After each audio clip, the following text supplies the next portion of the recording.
The day Meghan Markle led a ruthless sideshow by posting back her wedding ring to the husband who made her a star, she's cultivated an endearing image. But in his new book, royal author Andrew Morton portrays a very calculating princess-to-be. When Meghan Markle made the decision to end her marriage to film producer Trevor Engelson in 2013, she acted swiftly, and some might say callously. Instead of flying from her new home in Toronto to Los Angeles, where the couple had shared a bungalow, to return her engagement and wedding rings in person, she simply sent them back to him by post. Engelson, whom she'd met when she was an aspiring actress and who'd mentored her to stardom in the TV series Suits, had been devastated by his wife's out-of-the-blue request for a divorce barely 2 years after they married. But it was not the first indignity he had suffered. Even before she called time on their marriage, when she moved to Canada to take up that starring role in the TV drama Suits, she took with her their expensive food mixer. According to a revealing new biography of Ms. Markle, it was a statement of intent and of her newfound independence. She was her own woman now, earning a steady income, making new friends on set and off, no longer dependent on her husband's connections, the author writes. A 360-pound Vitamix blender symbolized the divide. She insisted her favorite kitchen appliance from their West Hollywood home come with her to Toronto. She packed it into the back seat of her car. It then sat on the kitchen counter in the Toronto house, a material reminder that her home was no longer in Los Angeles.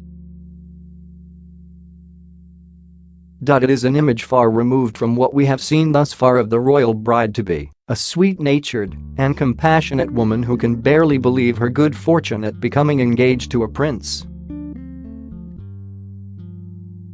Doubtless there is a measure of truth in this. However, in his book, to be published this month, renowned royal biographer Andrew Morton portrays the 36-year-old actress in a very different light, suggesting a far more complex and possibly calculating character.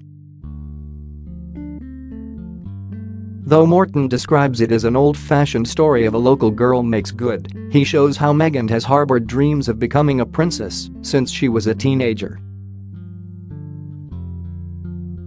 Her ambition is to become Diana 2.0, according to her closest school friend. In extracts published this weekend, the author also presents Meghan's capacity for ruthlessness, describing how she has expunged people she once held dear from her life as she set about elevating her social and professional status. Morton's depiction of Meghan builds on my own portrayal of her in an exclusive Daily Mail series last year and draws on many of the same sources. However, the author, who made his name in 1992 with Diana, her true story, which exposed her shockingly dysfunctional marriage to Charles, takes the extraordinary narrative further. It begins with Meghan's own dysfunctional upbringing, which did much to shape her character. Her father, Thomas, was a leading Hollywood lighting director in his mid-30s when he met her mother, Doria, who was 12 years his junior and temping in his studio as a makeup artist. They married and were overjoyed when, a year later, Meghan was born, in August 1981. But their happiness was fleeting. As Morton recounts, they lived in a predominantly white suburb where neighbors would mistake her black mother for the nanny or nursemaid. On top of this bigotry, Thomas worked 80 or 90 hours a week, leaving his young wife to care alone for Meghan and her step-siblings, Thomas Jr. and Yvonne, who later took the name Samantha, her husband's teenage children by his first marriage.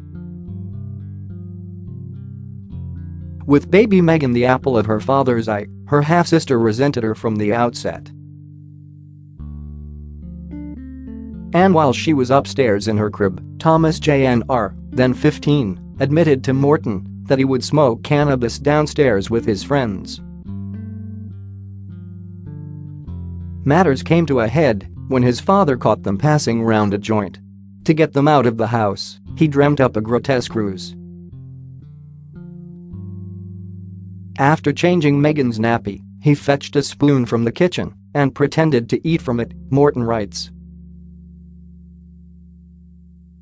In fact, he had filled a clean nappy with chocolate pudding, but his son's friends were duly repulsed and never returned. By the time Meghan was 2 years old, Doria had had enough and moved out, though 4 years would pass before her parents divorced. As they shared custody of her, Meghan was shunted between them. According to one of her teachers, this caused Meghan difficulties, one parent over here, one over there, neither of them particularly fond of each other. However, according to a school friend, mediating between the warring factions taught Meghan how to control her emotions. At 2, her head parents enrolled her in the Little Red Schoolhouse, an exclusive creche for stars' children, where she began performing in plays. At one of her early performances, a girl with tangled blonde hair, jam jar glasses and an awkward manner was in the chorus line.